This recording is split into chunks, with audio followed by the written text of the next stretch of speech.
미국이 쌓아올린 시스템을 한국이 훔쳐가고 있습니다. 트럼프의 목소리엔 분노가 서려 있었습니다. 백악관은 침묵으로 일관했지요. 동맹이란 말은 어디에서도 찾아볼 수 없었습니다. 불과 일주일 전만 해도 미국 정부는 확신에 차 있었습니다. 사우디의 77억 달러 프로젝트는 당연히 미국 기업의 몫이라고 믿었지요. 12조 원. 이 규모의 기술을 감당할 나라는 미국뿐이라는 게 워싱턴의 중론이었습니다. 그런데 말입니다. 사우디가 손을 내민 상대는 미국이 아니었습니다. 바로 대한민국이었지요. 도대체 한국은 무엇을 했던 걸까요? 무엇이 세계 최강 미국을 긴장하게 만든 것일까요? 딱 1초만요. 좋아요와 구독 꾹 부탁드립니다. 한국이 77억 달러짜리 프로젝트를 따냈다는 소식을 접했을 때 처음엔 오보라 생각했습니다. 무려 10조 6천억 원 규모입니다. 사우디 아람코의 핵심 가스 플랜트를요. 미국도 프랑스도 일본도 아닌 한국이 말입니다. 저는 지난 25년간 국제 에너지 시장을 취재하며 수많은 반전을 목격했지만 이토록 예상을 뒤엎는 소식은 처음이었습니다. 뉴욕 맨해튼 새벽 4시 38분 The Global Ledger 편집국엔 저 혼자였지요. 형광등 아래에서 각국 통신사의 속보를 점검하는 것이 제 오랜 습관이었습니다. 커피 한 잔을 곁에 두고 세대의 모니터를 번갈아 보며 세계의 흐름을 읽는 시간. 여느 날과 다를 바 없는 새벽이었습니다. 그때 로이터 속보 한 줄이 시선을 사로잡았습니다. 사우디 아람코 파딜리 가스 플랜트 2단계 확장 프로젝트 낙찰자 발표, 삼성 엔지니어링 GS 건설 컨소시엄 선정, 계약 규모 77억 달러. 마우스를 쥔 손이 공중에서 멈췄습니다. 다시 읽었지요. 천천히 한 단어씩 되새기며 숫자를 재차 확인했습니다. 77억 달러, 틀림없었습니다. 기업명도 재확인했지요. 삼성 엔지니어링 GS 건설, 한국 기업이 분명했습니다. 파딜리 프로젝트는 사우디의 핵심 천연가스 인프라였습니다. 중동 에너지 시장에서 10년에 한 번 나올까 말까 한 초대형 사업이지요. 업계에선 미국 베크텔이나 프랑스 테크닙 에너지스가 낙찰받을 것이라는 게 정설이었습니다. 저 역시 그렇게 전망하고 있었고요. 그런데 한국이라니 책상 서랍에서 취재 노트를 꺼냈습니다. 3개월 전 작성한 메모가 있었지요. 파딜리 프로젝트 유력 후보 베크텔, 테크닙, 치오다. 한국 기업은 어디에도 기록되어 있지 않았습니다. 제 예측이 완전히 빗나간 셈이었습니다. 손가락이 키보드를 두드렸습니다. 블룸버그, CNN, BBC 사이트를 차례로 확인했지요. 동일한 뉴스였습니다. 오보가 아니었어요. 한국이 정말로 수주한 겁니다. 저는 사이먼 클라크입니다. The Global Ledger에서 국제 에너지와 안보를 다루는 기자이지요. 파이낸셜 타임스 중동 특파원을 거쳐 이곳에서 22년을 보냈습니다. 중동의 석유 전쟁도 러시아의 가스 외교도 미국의 셰일 혁명도 모두 현장에서 지켜봤지요. 그런 제가 이 뉴스를 선뜻 이해할 수 없었습니다. 한국이 사우디 프로젝트를 따냈다는 건 단순한 수주가 아니었어요. 이건 세계 에너지 시장의 균형이 흔들린다는 신호였습니다. 미국은 지난 70년간 중동 에너지 산업의 중심축이었습니다. 기술도 자본도 네트워크도 모두 미국이 장악하고 있었지요. 사우디가 대형 프로젝트를 발주하면 미국 기업이 따내는 게 불문율이었습니다. 그것이 우리가 알던 질서였어요. 그런데 지금 한국이 그 자리에 들어선 겁니다. 새벽 5시 12분 백악관 대변인실에서 긴급 보도자료가 공개됐습니다. 이례적으로 신속한 대응이었지요. 제목만 봐도 심상치 않았습니다. 미 행정부 사우디 에너지 프로젝트 관련 우려 표명. 내용을 읽는데 등골이 서늘해졌습니다. 미국은 동맹국과의 공정한 경쟁을 존중하나 기술 이전과 시장 질서에 대한 우려를 검토 중이다. 표면적으론 차분했지만 행간에서 긴장이 느껴졌지요. 전화벨이 울렸습니다. 편집장이었어요. 클라크 확인했나? 지금 검토 중입니다. 백악관이 움직이기 시작했네. 오전 브리핑 취재 나가게 통화를 끝내고 재킷을 걸쳤습니다. 백악관까지는 차로 15분 거리였지요. 시간은 충분했지만 마음이 바빴습니다. 뭔가 중대한 사건이 시작되고 있다는 걸 본능적으로 감지했거든요. 오전 10시 백악관 브리핑룸. 기자석은 이미 만석이었습니다. 평소보다 훨씬 많은 인원이었지요. CNN, 폭스뉴스, 뉴욕타임스, 월스트리트 저널, 주요 언론사 기자들이 총출동해 있었습니다. 대변인이 단상에 올랐습니다. 표정이 경직되어 있었지요. 오늘 오전 트럼프 대통령께서 사우디 에너지 프로젝트 관련 성명을 발표하셨습니다. 브리핑룸이 숙연해졌습니다. 미국이 구축해온 에너지 협력 시스템을 일부 국가가 악용하고 있습니다. 동맹이라면 보복이 아니라 균형을 배워야 할 것입니다. 미국은 더 이상 일방적 이익 제공국이 아닙니다. 한 기자가 손을 들었습니다. 구체적으로 어느 국가를 지칭하는 겁니까? 대변인이 잠시 머뭇거리더니 짧게 답했지요. 한국입니다. 브리핑룸이 술렁였습니다. 저는 펜을 쥔 손에 힘이 들어가는 걸 느꼈습니다. 70년 동맹국? 미국의 가장 가까운 우방 중 하나, 그 나라를 향해 백악관이 공개적으로 경고를 날린 겁니다. 한국은 이제 기술 경쟁자입니다. 협력과 견제의 균형이 필요합니다. 대변인의 어조는 냉랭하고 단호했습니다. 동맹국을 대하는 태도가 아니었지요. 이건 선언이었습니다. 미국이 한국을 더 이상 종속적 파트너가 아닌 경쟁 상대로 규정한다는 브리핑이 끝나고 밖으로 나왔습니다. 워싱턴의 공기가 평소보다 무겁게 느껴졌지요. 동료 기자 한 명이 다가왔습니다. 클라크? 이거 심각한 거 아냐? 한국 상대로 저 정도까지? 매우 심각하지요. 편집국으로 복귀해 자료를 뒤지기 시작했습니다. 한국의 플랜트 기술에 대한 보고서, 사우디와의 협력 이력, 최근 수주 현황, 하나씩 퍼즐 조각이 맞춰지기 시작했지요. 2023년 한국은 사우디 아람코와 청정에너지 기술 협력 양해 각서를 체결했습니다. 2024년 초 UAE 아드녹과 수소 플랜트 공동 개발 계약을 맺었지요. 그리고 지금 77억 달러짜리 파딜리 프로젝트까지 한국이 중동 에너지 시장에서 조용히 영역을 확장하고 있었던 겁니다. 오후 3시 한국산업부 대변인 브리핑 영상이 업로드됐습니다. 단 한 문장이었지요. 우리는 우리의 기술로 정당하게 경쟁했을 뿐입니다. 그 말엔 변명이 없었습니다. 자신감만 있었지요. 예전의 한국이 아니었습니다. 미국 눈치를 살피며 조심스럽게 말하던 모습은 어디에도 없었어요. 이제 그들은 자신들의 언어로 당당히 말하고 있었습니다. 저녁 7시 사무실 책상 위엔 자료가 산처럼 쌓여 있었습니다. 삼성 엔지니어링의 기술 보고서, 파딜리 프로젝트 입찰 과정 분석, 한국 플랜트 산업의 성장 궤적. 읽을수록 놀라웠지요. 한국의 통합 압축열 분리 공정 기술, 사막의 고온과 천연가스의 극저온을 동시에 처리하는 시스템.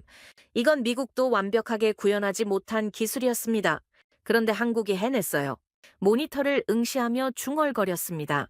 이건 단순한 수주가 아니야. 세대 교체야. 그날 밤 결심을 굳혔습니다.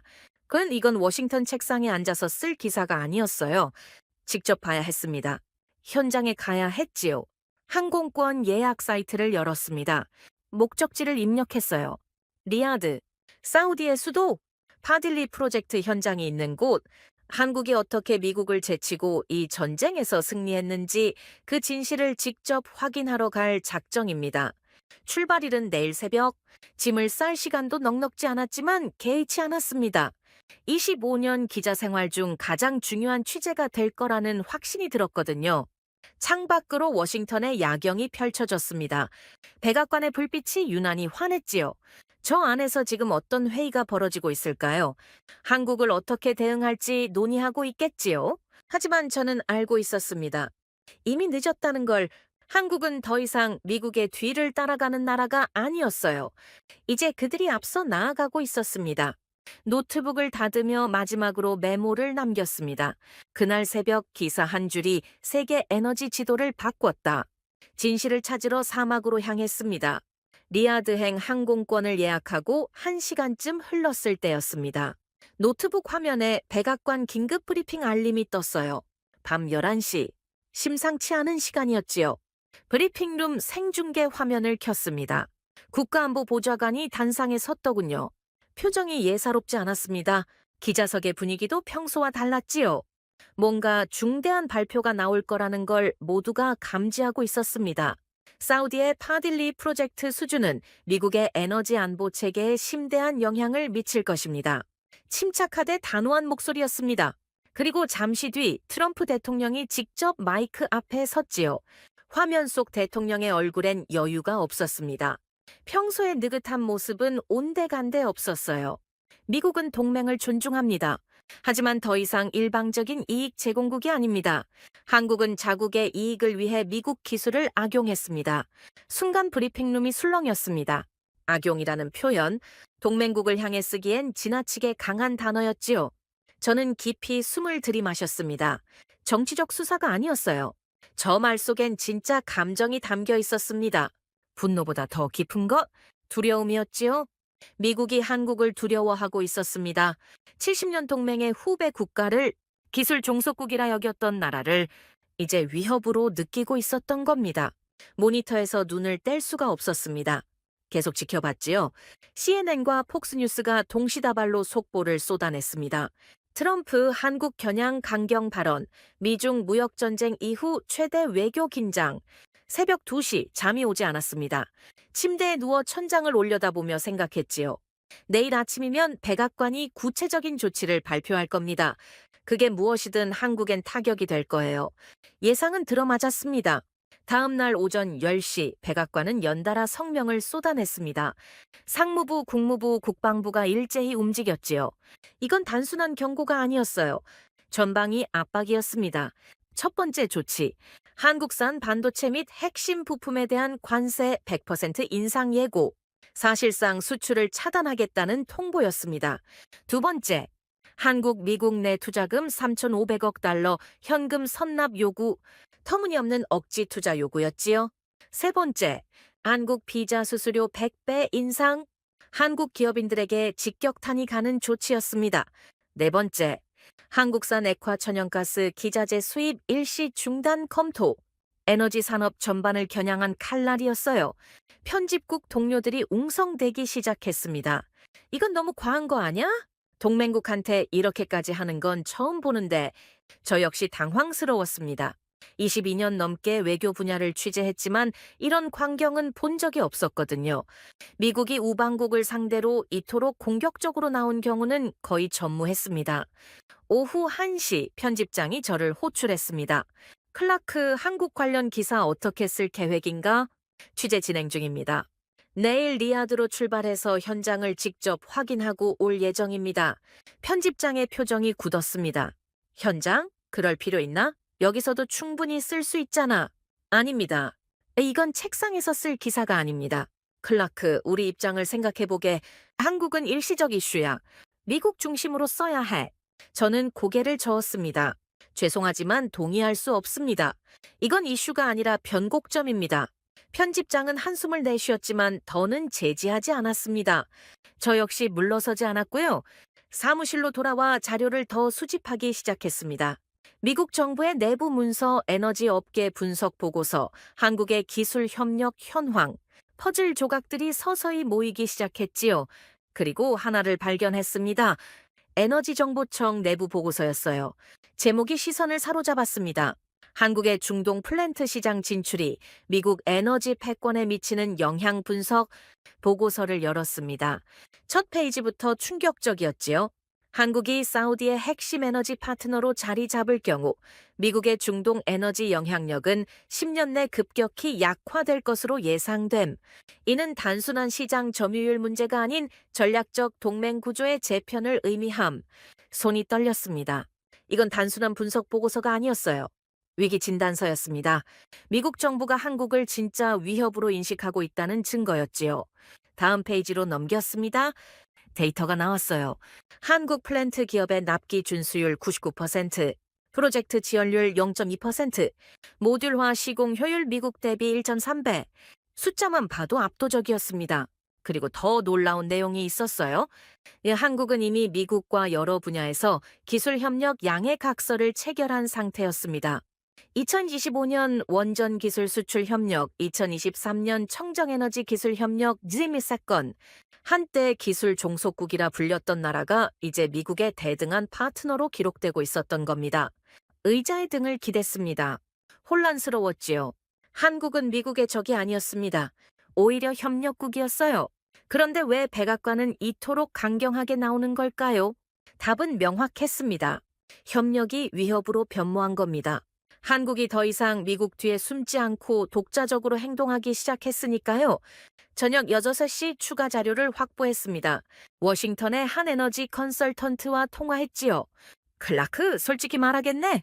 우린 너무 오래 자원 우위에 안주했어. 다른 나라들이 기술 혁신하는 동안 우린 가만히 있었지. 구체적으로 어떤 부분에서요? 재생에너지, 수소, 모듈화 플랜트.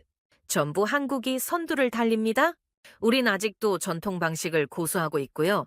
미국도 기술력은 있지 않습니까? 있지. 근데 현장에서 증명 못해. 한국은 다르네. 저들은 기술을 개발하고 현장에서 검증하고 그걸 다시 업그레이드하지. 그게 차이야. 통화를 끝내고 한참을 멍하니 앉아 있었습니다. 미국의 기술이 뒤처진 게 아니었어요. 태도가 문제였습니다. 혁신 대신 안주를 택했고 도전 대신 현상 유지를 선택했지요. 그 사이 한국은 조용히 앞으로 나아가고 있었던 겁니다. 밤 9시 한국산업부의 공식 입장이 발표됐습니다. 간결했어요. 몇 문장뿐이었지요. 대한민국은 정당한 기술 경쟁을 통해 사우디 프로젝트를 수주했습니다. 우리는 국제 규범을 준수했으며 어떠한 불공정 행위도 하지 않았습니다. 앞으로도 기술 혁신으로 세계 시장에서 당당히 경쟁하겠습니다. 변명이 없었습니다. 방어적이지도 않았어요. 오히려 자신 있게 선언하고 있었습니다. 이게 지금의 한국이었지요. 저는 노트북을 열고 기사 초안을 작성하기 시작했습니다. 제목을 고민했어요. 백악관의 분노, 한국에 대한 경고 여러 가지가 떠올랐지만 모두 적절하지 않았습니다. 그리고 하나가 떠올랐지요. 새로운 경쟁자 한국. 손가락이 키보드 위에서 움직였습니다. 미국은 70년간 한국을 동맹이라 불렀다. 그러나 이제 그 명칭이 바뀌고 있다. 경쟁자, 위협, 도전자, 워싱턴의 복도에서 한국을 부르는 새로운 이름들이다. 문장을 타이핑하면서도 믿기지 않았습니다. 제가 이런 기사를 쓰게 될 줄은 몰랐거든요. 평생 미국의 우월함을 당연시했던 제가 지금 그 구도가 흔들리고 있다고 쓰고 있었습니다. 자정이 넘어서야 초안을 마무리했습니다. 내일 아침이면 리야드로 떠납니다. 현장에서 진짜 답을 찾아야 했어요.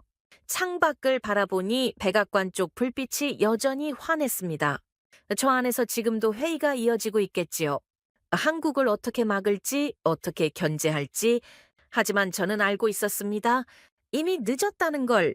한국은 더 이상 미국이 통제할 수 있는 나라가 아니었어요. 독자적으로 움직이고, 독자적으로 결정하고, 독자적으로 성장하고 있었습니다. 노트에 마지막 문장을 적었습니다. 백악관의 공기는 차갑다. 동맹이 아니라 경쟁자를 대하는 온도다. 그리고 그 차가움 속엔 우리가 인정하고 싶지 않은 진실이 숨어 있다. 세상이 바뀌고 있다는 것, 미국이 잃어버린 것을 한국이 어떻게 찾았는지 직접 확인하러 갑니다. 워싱턴으로 복귀한 지 사흘째 되던 밤이었습니다. 리야드행 항공편을 이틀 앞두고 마지막 자료 정리를 하고 있었지요. 밤 11시 47분 이메일 알림음이 울렸습니다. 발신자는 익명이었어요. 제목은 세 단어뿐이었습니다. 한국 보고서. 평소 같으면 무시했을 겁니다. 익명 이메일은 되게 쓸모없는 정보거나 가짜니까요. 하지만 그날은 달랐습니다. 뭔가 직감이 왔어요. 전부 파일을 열었습니다. 암호가 걸려 있었지요. 그런데 이메일 본문에 힌트가 있었습니다. 파딜리의 계약 금액 숫자만 77억이었지요. 파일이 열렸습니다. 국무부 로고가 선명했어요. 공식 문서 양식이었습니다. 제목을 보는 순간 심장이 두근거리기 시작했지요. 한국이 사우디의 핵심 에너지 파트너가 될 경우 미국의 에너지 패권은 10년 내에 붕괴할 것이다. 손이 떨렸습니다. 숨을 죽였어요. 이건 언론 브리핑용 자료가 아니었습니다. 내부 검토 문서였지요. 미국 정부가 진짜로 두려워하는 시나리오, 공식 위기 진단서였습니다. 커피를 한 모금 마셨습니다. 식어버린 커피였지만 신경 쓸 겨를이 없었어요. 페이지를 넘기기 시작했습니다. 첫 페이지부터 데이터가 쏟아졌습니다. 한국 플랜트 산업의 성장 곡선, 중동시장 점유율 변화, 기술 경쟁력 비교 분석, 그래프와 수치들이 빼곡했지요. 그리고 충격적인 숫자들이 등장했습니다. 한국의 플랜트 납기 준수율 99%, 프로젝트 지연율 0.2%, 모듈화 시공 효율은 미국 대비 1.3배. 눈을 비볐습니다. 재차 확인했지요. 숫자가 틀린 게 아니었어요.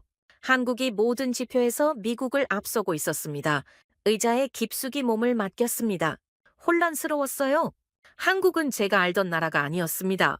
미국 기술을 배워서 쓰는 나라, 조립과 생산을 담당하는 나라. 그게 제가 알던 한국이었지요. 하지만 이 문서는 전혀 다른 이야기를 하고 있었습니다. 다음 섹션으로 넘어갔습니다. 한국의 국제기술협력 네트워크 현황이라는 제목이 보였어요. 2025년 한국과 미국 에너지부는 원전기술 수출협력 양해각서를 체결했습니다. 화면을 뚫어지게 쳐다봤지요. 원전기술, 한때 미국이 한국에게 제공했던 기술이었습니다. 그런데 이제 함께 수출한다고요? 한때 기술 종속국이라 불리던 나라가 이제는 미국의 대등한 파트너로 문서에 기록되어 있었습니다. 손가락이 마우스 휠을 돌렸습니다. 더 많은 내용이 나왔어요. 2023년 청정에너지 기술 협력 스믹 세건, 수소, 탄소 포집 및 저장, 소형 모듈 원자로, 배터리, 재생에너지. 리스트가 길었습니다. 놀라운 건 그 분야들이었어요. 미국조차 아직 상용화에 실패한 영역들이었습니다. 그런데 한국과 협력하고 있다고요? 다음 줄을 읽는데 손이 멈췄습니다. 한국에너지연구원은 미국 국립재생에너지연구소와 태양광과 수소 협력을 진행 중이었습니다. 카이스트는 로렌스 리버 모어 연구소와 저탄소 기술 연구를 함께하고 있었어요. 로렌스 리버 모어, 미국 최고 수준의 국립연구소였습니다. 핵무기를 개발했던 곳이지요. 그런 곳이 한국 대학과 대등하게 협력하고 있다니 한국 기술이 미국 연구기관과 동등한 지위에 올라섰다는 신호였습니다. 페이지를 계속 넘겼습니다. 그리고 더 충격적인 내용이 나왔어요. 2023년부터 현재까지 한국은 아부다비 국영석유공사, 사우디 아람코, 카타르 에너지공사와 에너지 양해 각서를 다수 체결했습니다. 중동 3대 에너지 기업 전부였지요. 노트북 화면을 응시하며 중얼거렸습니다. 이건 단순한 산업 변화가 아니야. 세대 교체야? 한국은 단순한 수주국이 아니었습니다. 기술 동맹국이자 경쟁자로 진화하고 있었어요. 그리고 미국은 그걸 막지 못하고 있었습니다. 새벽 1시가 넘었지만 잠이 오지 않았습니다. 추가 취재가 필요했어요. 문서만으로는 부족했습니다. 현장의 목소리를 들어야 했지요. 다음 날 오전 10시 워싱턴의 한 에너지 컨설팅 회사를 찾아갔습니다. 로비에서 데이비드 로렌스를 만났어요. 20년 경력의 에너지 전문가였습니다. 커피숍에 자리를 잡았습니다. 녹음기를 켰지요. 이제 한국의 중동 진출을 어떻게 보십니까? 데이비드는 커피를 한 모금 마시고 말했습니다. 솔직히 말하지요. 우린 기술 혁신 대신 자원 우위에 안주했습니다. 다른 나라들이 그 사이 기술을 완성했지요. 구체적으로요? 미국은 셰일가스가 있으니까 괜찮다고 생각했어요. 재생에너지는 나중에 해도 된다고 여겼지요. 근데 한국은 달랐습니다. 자원이 없으니 기술에 모든 걸 걸었어요. 그의 어조의 자조가 섞여 있었습니다. 오후에는 에너지정보청 보고서를 입수했습니다. 최신 전망 자료였어요. 제목이 눈에 들어왔습니다. 2002년 조깅 16년 미국 전력 수요 급등 전망 보고서를 펼쳤습니다. 핵심 내용은 간단했어요. 인공지능 데이터 센터, 전기차 충전소, 반도체 공장, 이 세 가지가 전력 수요를 폭발적으로 늘리고 있다는 겁니다. 2026년까지 사상 최고치를 찍을 거라 예측했지요. 문제는 다음이었습니다. 미국의 재생에너지 인프라가 준비되지 않았다는 점이었어요. 트럼프 행정부가 재생에너지 보조금 정책을 재검토하면서 산업 전체의 불확실성이 커졌습니다. 기업들은 투자를 주저하고 있었어요. 페이지를 넘기며 한숨이 나왔습니다. 미국은 에너지가 필요한데 공급은 따라가지 못하는 상황이었지요. 저녁 무렵 우드 맥켄지 보고서를 추가로 확보했습니다. 글로벌 에너지 분석 회사의 자료였어요. 보고서는 명확하게 경고하고 있었습니다. 미국이 석유와 가스 생산 1위라도 2030년 이후 탈탄소 전환에 실패하면 에너지 패권이 급격히 약화될 것이다. 다음 문장이 가슴을 찔렀습니다. 기술 혁신 없는 자원 우위는 지속 불가능하다. 창밖을 바라봤습니다. 워싱턴의 석양이 붉게 물들고 있었어요. 아름다웠지만 왠지 쓸쓸했습니다. 미국은 여전히 양으로 싸우고 있었습니다. 석유 배럴수, 천연가스 매장량, 생산량 순위, 숫자만 보고 있었지요. 하지만 한국은 달랐습니다. 저들은 시스템으로 전쟁을 하고 있었어요. 효율, 납기, 신뢰. 고객이 원하는 것에 집중했습니다. 그리고 지금 세계는 시스템을 선택하고 있었습니다. 밤 11시 숙소로 돌아왔습니다. 네, 하루 종일 취재한 내용을 정리했어요. 노트북을 열고 메모를 작성하기 시작했습니다. 한국이 미국의 경쟁자라고? 처음엔 의심했습니다. 방어적이었지요. 미국이 최고라는 믿음이 흔들리는 게 두려웠어요. 한국의 협력 네트워크를 확인하며 중반쯤엔 불안해졌습니다. 혼란스러웠어요. 제가 알던 세계가 틀렸다는 걸 인정하기 싫었습니다. 미국 전문가들의 보고서를 읽으며 후반엔 체념했습니다. 인정할 수밖에 없었어요. 미국은 뒤처지고 있었고 한국은 앞서가고 있었습니다. 마지막 문장을 적었습니다. 영어로 썼어요. 혁신의 축이 이동하고 있다. 손가락이 키보드에서 멈췄습니다. 그 문장을 한참 바라봤지요. 22년 기자 생활 중 가장 인정하기 힘든 진실이었습니다. 가방을 챙겼습니다. 내일 새벽이면 리야드로 떠납니다. 이제 문서와 인터뷰로는 부족했어요. 현장을 봐야 했습니다. 한국이 어떻게 시스템을 만들었는지, 미국이 무엇을 놓쳤는지, 사막에서 답을 찾아야 했습니다. 노트를 덮으며 마지막으로 한 문장을 남겼습니다. 미국은 여전히 자원을 믿었지만 세상은 시스템을 믿기 시작했다. 그리고 그 시스템의 이름은 한국이었다. 창밖으로 워싱턴의 불빛이 보였습니다. 여전히 밝았지만 어쩐지 예전만 못한 것 같았어요. 리야드 킹 칼리드 국제공항. 이게 비행기 문이 열리는 순간 사막의 열기가 밀려들었습니다. 뜨거웠어요. 숨이 막힐 정도였지요.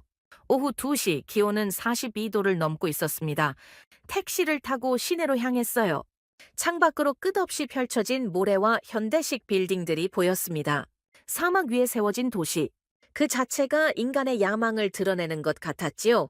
아람코 본사는 리야드 중심부에 있었습니다. 거대한 유리 건물이었어요. 로비에 들어서니 에어컨 바람이 시원했습니다. 벽면을 따라 전시대가 놓여 있었지요. 각국 기업들의 브로슈어가 나란히 진열되어 있었습니다. 미국 베크텔, 프랑스 테크닙 에너지스, 일본 치오다, 그리고 한국 삼성 엔지니어링과 GS건설. 손으로 브로슈어를 하나씩 만져봤습니다. 베크텔의 것은 두꺼웠어요. 화려한 사진과 실적이 가득했지요. 테크닙 것은 심플했습니다. 비용 효율을 강조하고 있었어요. 치오다 것은 기술적 세부사항으로 빼곡했습니다. 한국 브로슈어를 집었습니다. 표지가 단순했어요. 파란색 바탕에 흰 글씨. 통합 솔루션으로 사우디의 미래를 설계합니다. 문구가 간결했습니다. 기자분이신가요? 뒤에서 목소리가 들렸습니다. 돌아보니 아람코 직원이 서 있었어요. 명찰에 기술 담당 매니저라고 적혀 있었습니다. 네, 미국에서 왔습니다. 파딜리 프로젝트 취재 중입니다. 그 프로젝트요? 관심이 많더군요. 그는 미소를 지었습니다. 한 가지 말씀드릴게요. 우린 기술을 산 게 아닙니다. 그럼요? 미래를 산 겁니다. 그 한 문장이 머릿속에 박혔습니다. 미래. 기술이 아니라 미래라고 했어요. 다음 날 오전 본격적인 취재를 시작했습니다. 아람코 조달부서 관계자와 약속이 있었어요. 회의실에서 만났습니다. 입찰 과정을 알고 싶습니다. 물론이죠. 투명하게 진행됐으니까요. 그는 파일을 하나 꺼냈습니다. 두꺼웠어요. 4개 건소시엄이 참여했습니다. 평가 기준은 3가지였죠. 기술력, 비용, 납기였습니다. 각각 어땠습니까? 베크텔부터 말씀드릴게요. 미국 최대 엔지니어링 회사죠. 실적은 완벽했습니다. 근데 문제가 있었어요. 뭐였죠? 그 설계 방식이 전통적이었어요. 근데 검증된 방법이긴 한데 사막 환경에 특화되지 않았죠. 효율이 떨어질 가능성이 있었습니다. 그는 다음 파일로 넘어갔습니다. 테크닙 에너지스. 프랑스 회사예요. 비용 절감에 성공했습니다. 근데 그게 문제였어요? 비용 절감이 왜 문제죠? 지나치게 줄였거든요. 효율성이 희생됐습니다. 장기적으로 유지비가 더 들 것 같았어요. 3번째 파일이었습니다. 치오다. 일본 회사죠. 기술력은 최고 수준이었습니다. 세밀하고 정교했어요. 근데 납기가 문제였죠. 얼마나요? 36개월, 다른 업체들보다 6개월 더 걸렸습니다. 사우디는 빠른 완공을 원했거든요. 마지막 파일을 펼쳤습니다. 한국 컨소시엄이었어요. 삼성 엔지니어링과 GS건설, 이들의 제안은 달랐습니다. 어떻게요? 통합 압축열 분리 공정을 제안했어요. 그는 도면을 보여줬습니다. 복잡한 선들이 얽혀 있었지요. 이게 뭡니까? 한 시스템으로 고온과 극저온을 동시에 처리하는 겁니다. 사막은 낮에 55도까지 올라가요. 근데 액화천연가스는 영하 160도로 보관해야 합니다. 양극단이네요. 그렇죠. 보통은 두 개의 별도 시스템을 쓰는데 한국은 하나로 통합했어요. 세계에서 유일합니다. 손가락으로 도면을 따라갔습니다. 신기했어요. 어떻게 이런 생각을 했을까? 결과는 어땠습니까? 시뮬레이션을 돌렸습니다. 에너지 절감률 27%, 납기 단축 8개월, 유지비용 절감 18%가 나왔어요. 숫자를 메모했습니다. 압도적이었지요? 그래서 한국을 택한 겁니까? 그것만은 아닙니다. 그는 잠시 멈췄습니다. 한국 엔지니어들이 달랐어요. 다른 업체들은 자기들 기술을 설명했죠. 근데 한국은 우리의 문제를 물었습니다. 문제요? 사막 환경, 인력 운영, 장기 유지 보수. 우리가 고민하는 걸 먼저 파악했어요. 그리고 그에 맞는 해결책을 제시했죠. 그의 목소리에 감탄이 묻어났습니다. 오후엔 프로젝트 기술이사를 만났습니다. 현장 경험이 30년 넘는 베테랑이었어요. 회의실 벽면에 세계 지도가 걸려 있었습니다. 아람코가 진행 중인 프로젝트들이 표시되어 있었지요. 한국 기업과 일해보신 적 있습니까? 여러 번 있죠. 2010년대부터 협력했습니다. 어땠습니까? 처음엔 의심했어요. 한국이 뭘 할 수 있겠어. 근데 틀렸더군요. 그는 커피를 한 모금 마셨습니다. 한국 엔지니어는 가장 먼저 오고 가장 늦게 떠났습니다. 현장에서 문제가 생기면 밤새워 해결했어요. 그게 우리의 선택 이유였습니다. 기술보다 태도였다는 말씀인가요? 기술은 기본이죠? 근데 태도가 신뢰를 만듭니다. 사우디는 신뢰를 샀어요. 창밖을 바라봤습니다. 리야드의 스카이라인이 보였지요. 고층 빌딩들이 솟아 있었습니다. 미국과 한국의 차이는 뭡니까? 그는 한참을 생각하더니 말했습니다. 미국은 자기들이 최고라고 주장했어요. 실적을 나열했죠? 근데 한국은 달랐습니다. 우리 문제를 해결하겠다고 약속했어요. 차이는 거기 있습니다. 숙소로 돌아오는 길, 택시 안에서 생각에 잠겼습니다. 입찰 과정을 복원하면서 깨달은 게 있었어요. 베크텔은 과거를 팔았습니다. 지난 실적과 명성을 내세웠지요. 테크닙은 가격을 팔았어요. 저렴함을 강조했습니다. 치오다는 정밀함을 팔았지요. 기술적 완벽을 추구했습니다. 하지만 한국은 달랐습니다. 그들은 해결책을 팔았어요. 사우디가 원하는 것, 사막에서 작동하는 시스템, 빠른 완공, 낮은 유지비, 그걸 정확히 제시했습니다. 밤 10시 호텔방에서 노트를 펼쳤습니다. 오늘 취재 내용을 정리했어요. 미국은 자원을 팔았지만 한국은 시스템을 팔았다. 문장을 쓰면서도 믿기지 않았습니다. 제가 평생 믿어온 미국의 우월함이 흔들리고 있었거든요. 하지만 사실이었습니다. 사우디는 값이 아니라 신뢰를 택했어요. 명성이 아니라 해결책을 선택했지요. 그리고 그 선택의 이름은 한국이었습니다. 노트북을 열고 기사 초안을 작성하기 시작했습니다. 리야드에서 목격한 입찰 전쟁. 네 개 국가가 77억 달러를 두고 싸웠다.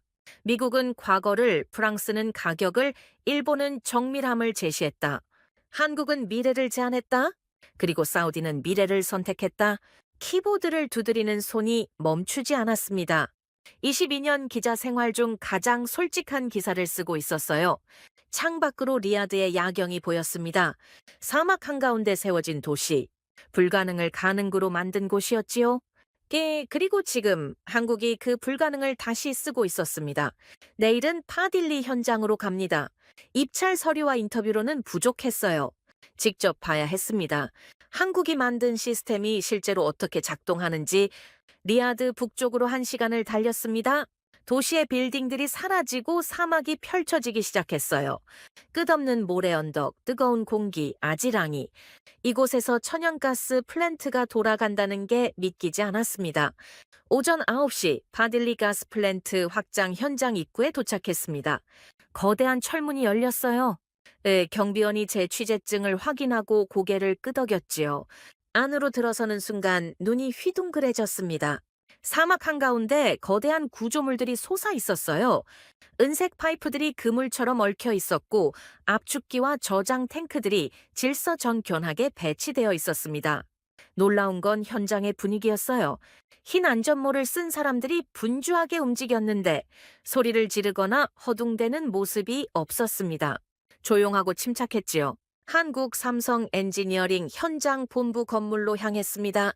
컨테이너를 개조한 사무실이었어요. 에어컨이 돌아가고 있었지만 바깥 열기 때문에 실내도 따뜻했습니다.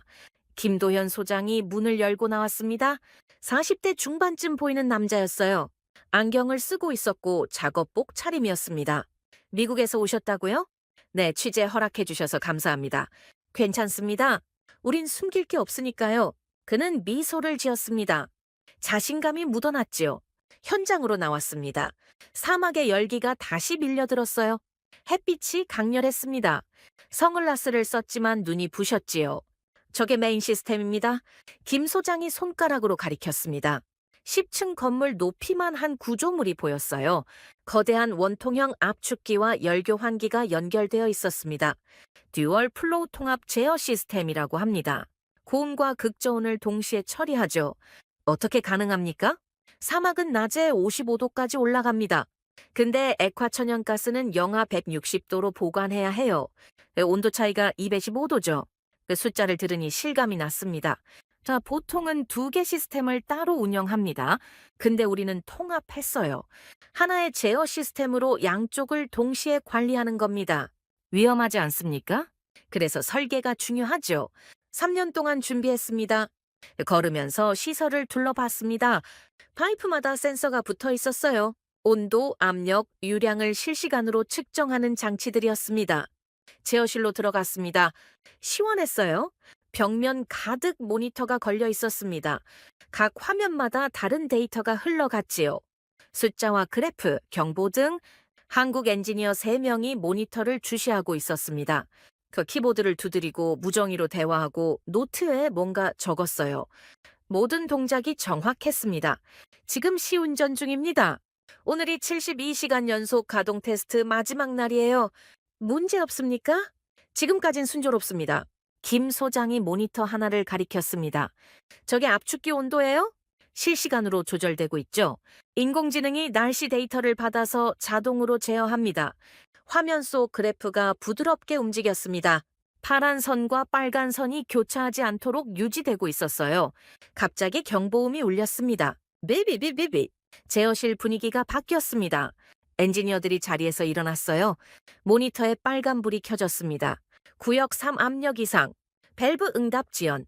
한 엔지니어가 보고했습니다. 목소리는 침착했지만 긴장이 느껴졌어요. 아람코 감독관 2명이 달려왔습니다. 표정이 굳어 있었지요. 뭡니까? 제어 밸브 하나가 응답하지 않습니다. 확인 중입니다. 김 소장이 차분하게 답했습니다. 저는 뒤에서 지켜봤습니다. 심장이 빨리 뛰었어요. 이게 사고로 이어지면 어떡하지? 77억 달러짜리 프로젝트가 위기를 맞는 건가? 하지만 현장은 달랐습니다. 아무도 소리치지 않았어요. 허둥대지도 않았습니다. 백업 라인 활성화, 압력 우회 시작, 2번 밸브로 전환 준비. 세 명령이 짧고 명확했습니다. 엔지니어들이 일사불란하게 움직였어요. 누가 지시하지 않아도 각자 할 일을 알고 있었습니다. 모니터를 응시했습니다. 빨간 선이 서서히 내려가기 시작했어요. 경보음이 약해졌습니다. 3분이 지났습니다. 압력 정상 범위 진입. 5분이 지났습니다. 그 밸브 교체 완료. 시스템 재가동. 7분이 지났습니다. 경보음이 꺼졌습니다. 모니터의 빨간 불이 초록색으로 바뀌었어요. 복구 완료. 정상 운영 중입니다. 김 소장이 선언했습니다. 아람코 감독관이 중얼거렸습니다. 7분. 믿을 수가 없네. 뭐가요? 제가 물었습니다. 작년에 미국 팀이 비슷한 문제를 겪었어요. 복구하는데 3시간 걸렸습니다.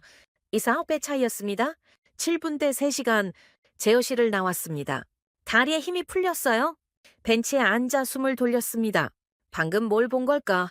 위기였지만 위기처럼 보이지 않았어요. 모두가 침착했고 절차가 명확했고 결과는 완벽했습니다. 김 소장이 옆에 앉았습니다. 놀라셨죠? 솔직히 그렇습니다. 우린 이런 상황을 수백 번 시뮬레이션 했어요. 모든 팀원이 훈련받았죠. 그래서 실전에서도 당황하지 않는 겁니다. 미국 방식과 다릅니까? 미국은 매뉴얼에 의존합니다. 문제가 생기면 책을 찾아보죠. 우린 달라요. 몸이 기억하게 만듭니다. 그의 말에서 자부심이 느껴졌습니다. 오후에는 현장을 더 둘러봤습니다. 배관 용접 구역, 전기 제어 패널, 저장 탱크. 곳곳에서 한국 기술자들이 일하고 있었어요. 한 용접공이 땀을 뚝뚝 흘리며 작업했습니다. 사막의 열기 속에서도 손은 흔들리지 않았어요. 정밀했습니다. 얼마나 오래 일하십니까? 새벽 5시부터 오후 2시까지요. 더우면 일 못하니까 이른 시간에 하는 겁니다. 힘들지 않습니까? 힘들죠. 근데 이게 우리 일이니까요. 그는 다시 용접기를 들었습니다. 불꽃이 튀었어요. 저녁 무렵 아람코 기술이사를 다시 만났습니다. 현장 사무실에서였어요. 오늘 사고를 봤습니다. 아, 그거요. 사고라고 하긴 그렇죠. 정상 범위 내 이벤트였어요. 7분 만에 해결했던데요.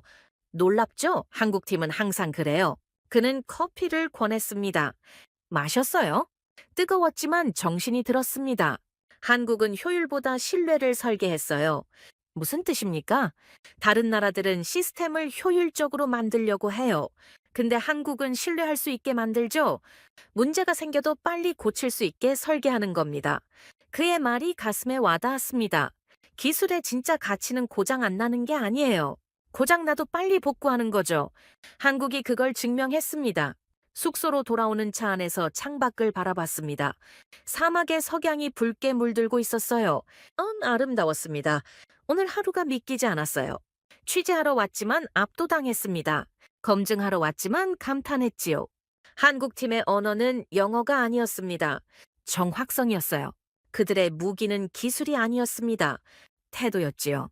호텔 방에 도착해 노트를 펼쳤습니다. 오늘 본 것을 정리했어요. 7분.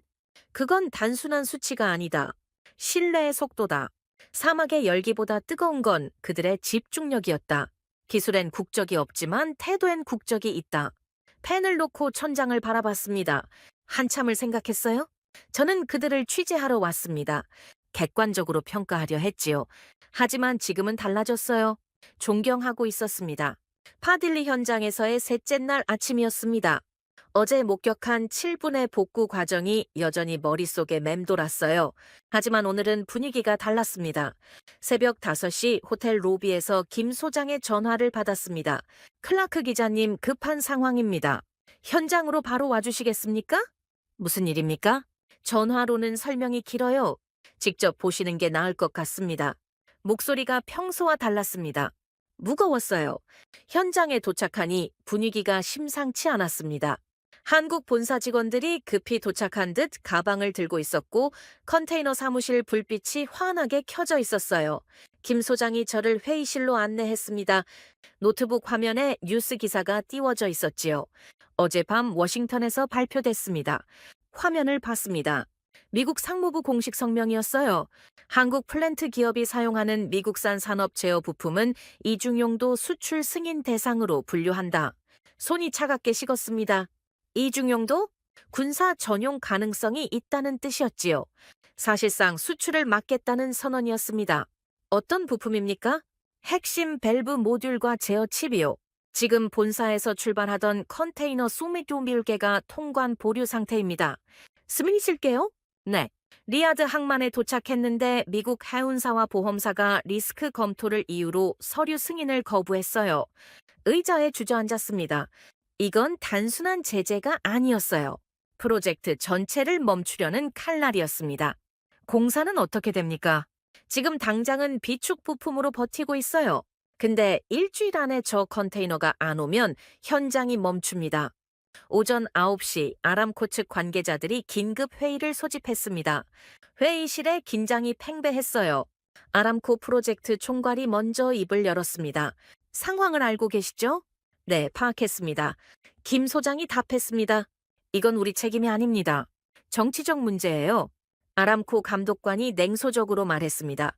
책임이 누구든 결과는 같습니다. 공사가 중단되면 계약 위반이죠.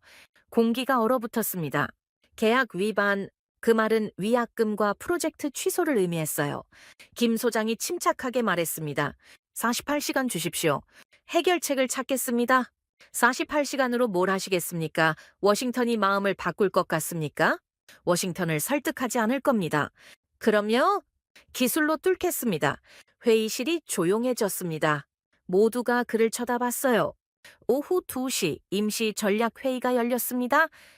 한국 본사에서 긴급 파견된 기술팀 5명이 도착했어요. 노트북을 펼치고 도면을 꺼냈습니다. 박상현 차장이 화이트보드 앞에 섰습니다. 문제는 명확합니다. 미국산 밸브 모듈이 없으면 압축 시스템이 작동 안 돼요. 대체 부품은요? 유럽산이 있긴 한데 규격이 안 맞습니다. 그냥 끼워 넣으면 시스템 전체가 망가져요. 그럼 방법이 없는 겁니까? 누군가 물었습니다. 박 차장이 잠시 멈췄다가 말했습니다. 하나 있습니다. 제어 알고리즘을 수정하는 거예요. 어떻게요? 원래는 미국산 밸브 전용으로 고정된 인공지능 루틴이에요. 이걸 현지 부품에 호환되도록 수동 제어 방식으로 바꾸는 겁니다. 가능합니까? 이론적으로는 가능해요. 근데 코드를 전부 다시 짜야 합니다. 시간은요? 모르겠습니다. 해본 적이 없어서요? 밤 9시 컨테이너 사무실에 불이 켜졌습니다. 5명의 엔지니어가 노트북 앞에 앉아 있었어요. 커피와 에너지 드링크가 책상 위에 쌓였습니다. 저는 구석 의자에 앉아 지켜봤습니다. 취재라기보다 목격이었지요. 화면엔 코드가 빼곡했습니다. 숫자와 기호, 알 수 없는 명령어들, 손가락이 키보드를 두드렸어요. 멈추지 않았습니다. 섹션 7 수정 완료. 온도 보정 알고리즘 재설정, 압력 센서 연동 체크. 대화가 짧고 기술적이었습니다. 저는 하나도 이해할 수 없었어요. 그저 그들의 집중력만 느낄 수 있었습니다. 자정이 넘었습니다. 아무도 자리를 뜨지 않았어요. 새벽 2시 한 엔지니어가 컵라면을 끓였습니다. 나눠 먹었지요. 대화는 없었습니다. 먹고 다시 코딩했어요.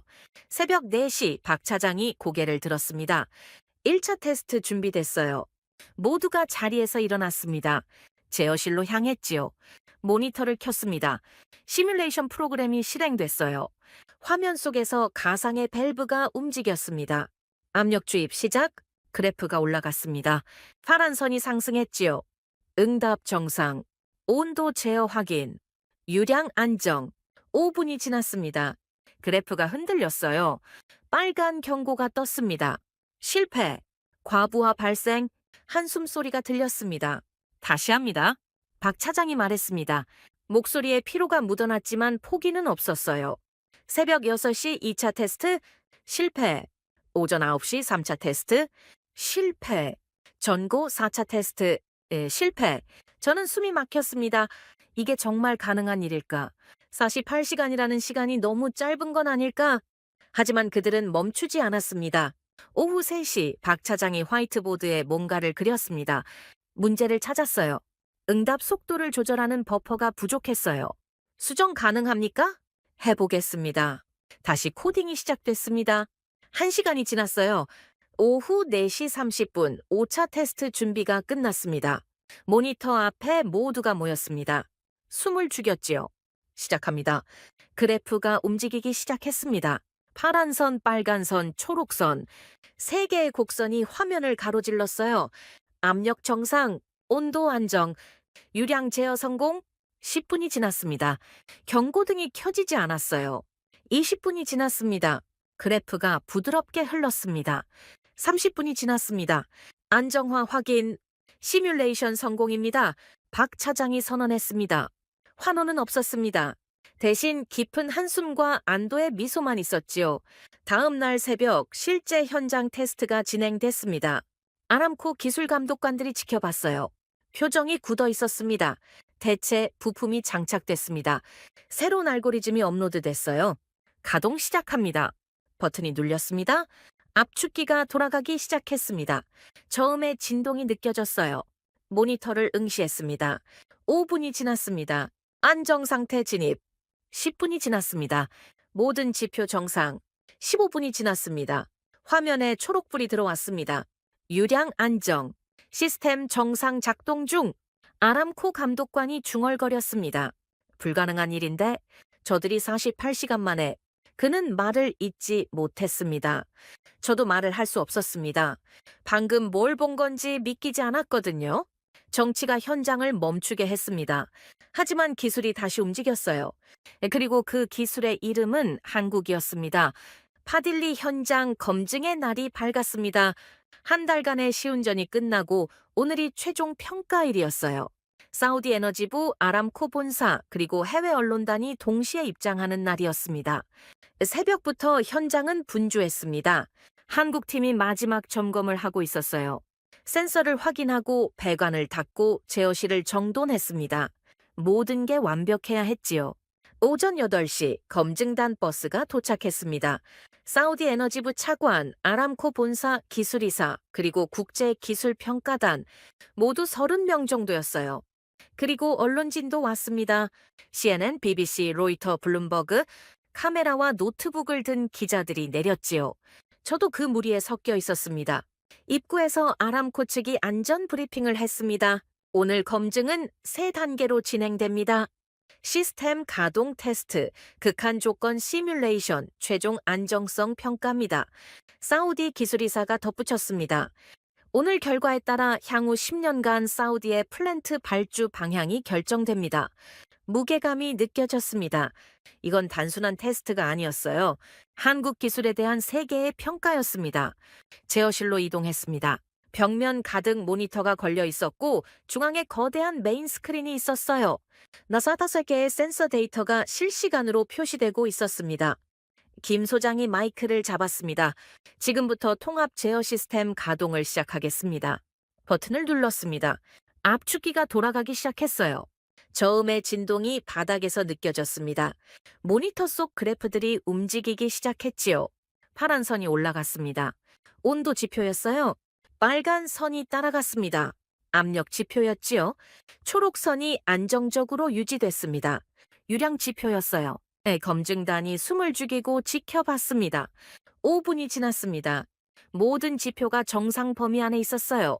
10분이 지났습니다. 그래프가 부드럽게 흘렀습니다. 15분이 지났습니다. 1단계 테스트 완료. 모든 시스템 정상입니다. 김 소장이 보고했습니다. 사우디 기술이사가 고개를 끄덕였습니다. 2단계로 가시죠. 극한 조건 시뮬레이션이 시작됐습니다. 사막의 최고 온도인 55도 환경을 재현하는 테스트였어요. 동시에 액화 천연가스 극저온 조건도 가동했습니다. 모니터 속 숫자가 급격히 변했습니다. 온도가 치솟았어요. 압력이 요동쳤습니다. 긴장감이 고조됐습니다. 한 언론인이 카메라를 들이댔지요. CNN 기자가 실시간 중계를 준비했습니다. 그래프가 흔들렸습니다. 빨간 선이 기준선에 근접했어요. 경계 구역 진입. 엔지니어가 보고했습니다. 모두가 화면을 응시했습니다. 하지만 시스템은 버텼습니다. 인공지능 제어가 자동으로 밸브를 조절했어요. 압력이 분산됐습니다. 온도가 안정됐지요? 3분이 지났습니다. 정상 범위 복귀? 5분이 지났습니다. 모든 지표 안정화. 아람코 기술이사가 중얼거렸습니다. 오차율이 얼마죠? 0.54%입니다. 김 소장이 답했습니다. 0.54%라고요? 네. 순간 검증단 사이에서 웅성거림이 일었습니다. 0.04%는 세계 최고 수준이었어요. 통상 0.1% 이하면 합격인데 그보다 훨씬 낮았습니다. BBC 기자가 노트에 뭔가를 적었습니다. 로이터 기자는 본사에 속보를 보냈어요. 3단계 테스트가 진행됐습니다. 장시간 안정성 평가였어요. 모래바람, 온도 변화, 습도 조절, 모든 변수를 동시에 적용하는 종합 시험이었습니다. 30분이 흘렀습니다. 시스템은 흔들리지 않았어요. 그래프가 일정하게 유지됐습니다. 경보음이 한 번도 울리지 않았지요. 1시간이 지났습니다. 여전히 안정적이었습니다. 사우디 에너지부 차관이 앞으로 나왔습니다. 충분합니다. 테스트를 종료하시죠? 김 소장이 버튼을 눌렀습니다. 시스템이 천천히 멈췄어요. 메인 스크린에 최종 결과가 나타났습니다. 전체 가동 시간 87분, 오차율 0.04%, 경보 발생 0건, 시스템 안정성 99.96%. 검증단이 박수를 쳤습니다. 조용했지만 진심이 담긴 박수였어요. 사우디 기술이사가 마이크를 잡았습니다. 우리는 오늘 완공식을 본 게 아닙니다. 잠시 멈췄다가 말을 이었습니다. 기술의 미래를 봤습니다. 그의 목소리에 감탄이 묻어났습니다. CNN 기자가 카메라 앞에 섰습니다. 속보를 전합니다. 한국 엔지니어링 시스템이 사우디 아람코의 검증 테스트를 통과했습니다. 오차율 0.04%라는 놀라운 기록을 세웠습니다. BBC도 중계를 시작했습니다. 한국 기술이 사막의 법칙을 다시 썼습니다. 파딜리 프로젝트는 단순한 플랜트가 아닌 새로운 기준이 될 것으로 보입니다. 블룸버그는 실시간 기사를 올렸어요. 한국 엔지니어링 세계 최고 수준 검증. 중동 시장 판도 변화 예상. 저도 노트북을 열었습니다. 기사를 써야 했어요. 손가락이 키보드 위에서 움직였습니다. 그들은 공정을 지은 게 아니다. 신뢰를 세웠다. 오후 3시 공식 기자회견이 열렸습니다. 야외 텐트에 의자가 놓였고 앞쪽에 연단이 설치됐어요. 아람코 CEO가 등장했습니다. 양복 차림이었지요. 마이크 앞에 섰습니다. 오늘 파딜리 프로젝트는 역사적인 순간을 맞이했습니다.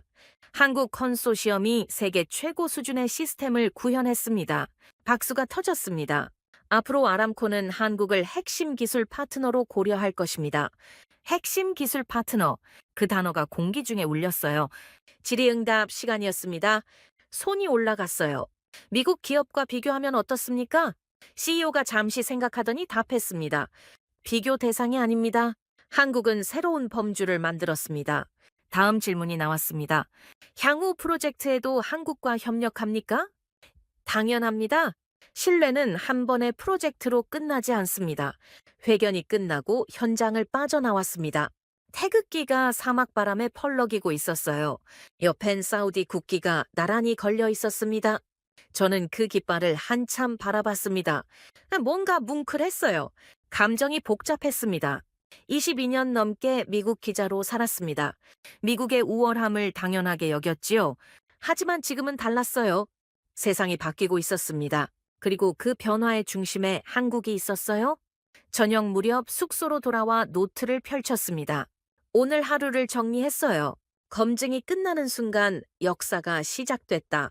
오카율 0.08%. 그건 숫자가 아니라 선언이었다. 한국은 시험을 통과한 게 아니라 기준을 세웠다. 펜을 놓고 창밖을 바라봤습니다. 리야드의 야경이 반짝였어요. 아름다웠습니다. 내일이면 워싱턴으로 돌아갑니다. 하지만 제가 돌아가는 곳은 예전의 워싱턴이 아닐 겁니다. 세계는 이미 바뀌었으니까요. 워싱턴 달라스 공항에 도착했습니다. 리야드를 떠난 지 15시간 만이었어요. 시차 적응이 안 됐지만 정신은 또렷했습니다. 해야 할 일이 산더미였거든요. 공항 밖으로 나오니 워싱턴의 공기가 차갑게 느껴졌습니다. 10월의 가을이었지요. 사막의 열기가 아직 몸에 남아 있었는데 이곳은 완전히 다른 세계였어요. 택시를 타고 편집국으로 향했습니다. 창밖으로 익숙한 풍경이 지나갔지요. 포토맥강, 링컨 기념관, 국회의사당, 권력의 도시. 하지만 왠지 예전과 다르게 보였습니다. 라디오에서 뉴스가 흘러나왔어요. 사우디 아람코가 한국 기술을 차세대 표준으로 고려 중이라는 소식입니다. 미국 에너지 업계는 긴장하고 있습니다. 택시 기사가 중얼거렸습니다. 한국이 대단하던데요. 우리도 정신 차려야 할 것 같아요. 일반 시민도 느끼고 있었습니다. 변화를. 오후 3시 The Global Ledger 편집국에 도착했습니다. 책상 위엔 취재 자료가 쌓여 있었어요. 노트북을 열고 파일을 정리하기 시작했습니다. 사우디 검증 보고서, 아람코 공식 성명, 한국 기술 데이터, 그리고 제가 직접 촬영한 사진과 영상들, 두꺼운 폴더를 하나 꺼냈습니다. 표지에 적혀 있었지요. 한국 아람코 검증 보고서 최종본 첫 페이지를 펼쳤습니다. 사우디 에너지부 공식 문서였어요. 파딜리 가스 플랜트 확장 프로젝트 최종 검증 결과. 시스템 안정성 99.6%, 오차율 0.94%. 세계 최고 수준으로 평가됨. 다음 페이지로 넘겼습니다. 한국 엔지니어링 기술은 사우디 플랜트 산업의 새로운 표준으로 제시될 수 있음. 향후 넘 프로젝트, 자프라 가스전 개발 등 주요 사업에서 한국 기업과의 협력 확대 예정. 넘 자프라. 사우디의 미래를 짊어질 초대형 프로젝트들이었습니다. 그리고 한국이 그 중심에 서게 된 겁니다. 보고서를 읽으면서 22년 전이 떠올랐습니다. 제가 처음 기자가 됐을 때였어요. 그때는 미국이 모든 걸 주도했습니다. 기술도 표준도 시장도 당연한 질서였지요. 하지만 지금은 달랐습니다. 질서가 흔들리고 있었어요. 저녁 6시 긴급 뉴스 알림이 떴습니다. 국무부 청사에서 비공개 회의가 열렸다는 소식이었어요. 제목이 심상치 않았습니다. 한국의 플랜트 시스템, 글로벌 표준화 가능성 논의. 기사 내용을 읽었습니다. 미국 에너지위원회는 긴급 회의를 소집했다. 한국의 중동 진출이 미국 에너지 안보에 미치는 영향을 평가하기 위해서다. 회의록 첫 줄이 인용되어 있었어요. 우리가 더 이상 기술을 수출하는 국가가 아닐 수도 있다. 그 문장을 읽는 순간 가슴이 답답했습니다. 인정이었어요. 미국 정부가 공식적으로 한국의 우위를 인정한 겁니다. 핸드폰이 울렸습니다. 국무부 에너지안보국 소속 지인이었어요. 클라크, 사우디 잘 다녀왔어? 방금 돌아왔습니다. 회의 분위기 알아? 난리야? 한국을 어떻게 대응할지 결론이 안 나. 견제하려는 쪽이 우세합니까? 아니, 오히려 협력 쪽으로 기울고 있어. 막을 수 없다는 걸 다들 아니까. 전화를 끊고 한참을 멍하니 앉아 있었습니다. 워싱턴이 변하고 있었어요. 천천히, 하지만 확실하게. 다음 날 오전 CNN 본사에서 연락이 왔습니다. 클라크, 사우디 취재 잘 봤어. 우리 방송 나와서 분석 좀 해줄래? 주제가 뭡니까? 그 한국 기술이 중동 시장을 어떻게 바꾸고 있는지. 오후 2시 CNN 스튜디오에 도착했습니다. 분장실에서 메이크업을 받았어요. 거울 속 제 얼굴이 피곤해 보였지만 눈빛만은 또렷했습니다. 그 스튜디오에 들어갔습니다. 조명이 밝았어요. 앵커가 자리에 앉아 있었습니다. 준비되셨어요? 네. 3D만 큐! 카메라 불빛이 켜졌습니다. 클라크 기자, 직접 파딜리 현장을 다녀오셨죠? 네, 일주일 동안 취재했습니다. 어땠습니까? 충격적이었습니다. 어떤 면에서요? 한국이 만든 시스템을 보고 깨달았어요. 이건 단순한 기술 경쟁이 아니라는 걸요. 그럼요? 철학의 차이입니다. 미국은 여전히 규모와 실적을 강조해요. 근데 한국은 문제 해결에 집중합니다. 고객이 원하는 게 뭔지 정확히 파악하죠. 앵커가 질문을 이었습니다. 구체적으로 어떤 차이가 있었습니까? 한국 엔지니어들은 밤샘 작업을 두려워하지 않았어요. 문제가 생기면 48시간 만에 해결했습니다. 미국이라면 몇 주 걸렸을 일이죠? 그게 실력 차이입니까? 네, 실력도 있지만 태도의 차이가 더 큽니다. 한국은 해내야 한다고 생각해요. 미국은 할 수 있다고 생각하죠? 미묘하지만 결정적인 차이입니다. 미국은 어떻게 대응해야 할까요? 경쟁이 아니라 협력을 생각해야 합니다. 한국을 적으로 보는 순간 우리가 더 뒤처져요. 방송이 끝나고 스튜디오를 나왔습니다. 핸드폰에 문자가 쌓여 있었어요. 동료 기자들, 에너지 전문가들, 정책 연구원들 모두 제 발언에 대해 물었습니다. 한 메시지가 눈에 들어왔습니다. 워싱턴 포스트 선배 기자였어요. 클라크, 방송 봤어. 용기 있는 발언이었어. 근데 조심해. 백악관이 좋아하지 않을 거야. 웃음이 나왔습니다. 조심하라고요? 이미 늦었어요? 진실을 받는걸요. 그날 밤 블룸버그가 심층 분석 기사를 냈습니다. 한국 엔지니어링이 플랜트 시장에 새 기준을 세웠다. 사우디 검증 결과는 단순한 합격이 아닌 패러다임의 전환을 의미한다. 로이터도 후속 보도를 했습니다. 한국 기술이 미국의 중동 영향력을 약화시킬 것으로 전망된다. 아람코는 향후 프로젝트에서 한국을 핵심 파트너로 고려 중이다. 언론의 반응이 폭발적이었습니다. 네, 한국 기술이 더 이상 뉴스의 부록이 아니었어요. 메인 헤드라인이 된 겁니다. 사흘 후 편집장이 저를 불렀습니다. 클라크 한국 관련 기사 반응이 엄청나더군. 네, 예상 밖이었습니다. 시리즈로 확대하는 게 어때? 한국 기술의 부상 이런 식으로 생각해 보겠습니다. 사무실로 돌아와 의자에 앉았습니다. 창밖을 바라봤어요. 워싱턴의 스카이라인이 보였습니다. 변화가 느껴졌습니다. 거리에서, 회의실에서, 뉴스에서 한국이라는 단어가 예전과 다르게 발음되고 있었어요. 경쟁자, 혁신가, 기준을 세우는 나라. 일주일 후 국무부가 공식 발표를 했습니다. 미국은 한국과의 에너지 기술 협력을 강화할 것이다. 양국은 공동 연구 개발을 통해 글로벌 시장을 함께 개척한다. 협력, 견제가 아니라 협력이었습니다. 워싱턴이 마침내 현실을 받아들인 겁니다. 한국을 막을 수 없다면 함께 가야 한다는 걸요. 밤 10시 사무실에 혼자 남았습니다. 책상 위엔 제가 작성한 최종 기사 초안이 놓여 있었어요. 제목은 이렇게 정했습니다. 새로운 경쟁자가 아니다. 새로운 기준이다. 첫 문단을 읽었습니다. 나는 사우디의 사막에서 한국을 봤다. 그들이 만든 건 공정이 아니었다. 신뢰였다. 세계는 더 이상 미국만 쳐다보지 않는다. 이제 동쪽을 본다. 그리고 그곳엔 한국이 서 있다. 마지막 문장을 추가했습니다. 서구가 만든 룰을 동양이 다시 쓰고 있다. 패권은 사라지지 않는다. 다만 방향을 바꿀 뿐이다. 키보드에서 손을 떼고 뒤로 기댔습니다. 22년 기자 생활을 돌아봤어요. 수많은 기사를 썼습니다. 하지만 이만큼 진실한 글은 없었어요. 미국의 우월함을 믿었던 제가 이제 변화를 기록하는 증인이 됐습니다. 불편한 진실을 쓰고 있었지요. 하지만 이게 제 일이었습니다. 기자니까요. 노트북을 닫았습니다. 기사는 내일 아침 한 면에 실릴 예정이었어요. 창밖으로 워싱턴의 야경이 보였습니다. 백악관의 불빛이 여전히 환했지요. 저 안에서 지금도 회의가 열리고 있을 겁니다. 한국을 어떻게 대할지, 변화에 어떻게 대응할지. 하지만 이미 늦었습니다. 세상은 움직였어요. 한국은 더 이상 미국 뒤에 서 있지 않았습니다. 나란히 서 있었지요. 어쩌면 앞서가고 있을지도 몰랐어요. 가방을 챙겼습니다. 집으로 가야 했어요. 오랜만에 푹 쉬고 싶었습니다. 엘리베이터를 타고 내려가면서 생각했습니다. 이 기사가 나가면 논란이 있을 거예요. 미국 중심주의자들은 비판할 겁니다. 하지만 상관없었어요. 제가 본 걸 썼을 뿐이니까요. 건물 밖으로 나왔습니다. 가을바람이 차가웠어요. 하지만 상쾌했습니다. 하늘을 올려다봤습니다. 별이 보였어요. 그 별빛은 워싱턴만 비추지 않았습니다. 태평양 너머 서울도 리야드 사막도 함께 비추고 있었지요.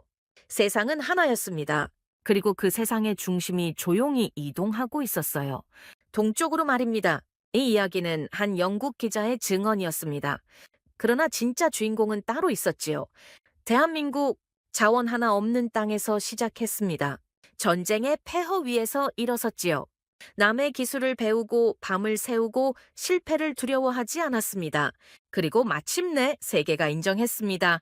사우디의 사막에서 77억 달러의 신뢰로, 0.4%의 정확성으로, 48시간의 기적으로 대한민국은 증명했습니다. 작은 나라도 큰 꿈을 이룰 수 있다는 걸, 자원이 아니라 기술로 싸울 수 있다는 걸, 패권이 아니라 신뢰로 세상을 바꿀 수 있다는 걸, 이제 세계는 동쪽을 봅니다. 그곳에 대한민국이 서 있으니까요. 자랑스러운 이름, 대한민국. 이 이야기가 여러분께 작은 자긍심이 되었기를 바랍니다. 오늘도 함께 해주셔서 감사드립니다. 지금까지 우인스의 수진이었습니다. 오늘도 끝까지 함께 해주셔서 정말 감사합니다. 수진이랑 우인스 다음에도 함께해요. 오늘도 행복한 하루 되세요. 사랑합니다. 우인스 우리들의 이야기 작은 꿈도 커지는 이 순간 웃으며 함께 나가요 모두의 마음이 크게 울려요. 당신만의 감동 이야기가 늘 당신 곁에서 따뜻한 순간으로 남길 바랍니다. 다음에도 따뜻한 이야기로 다시 찾아올게요.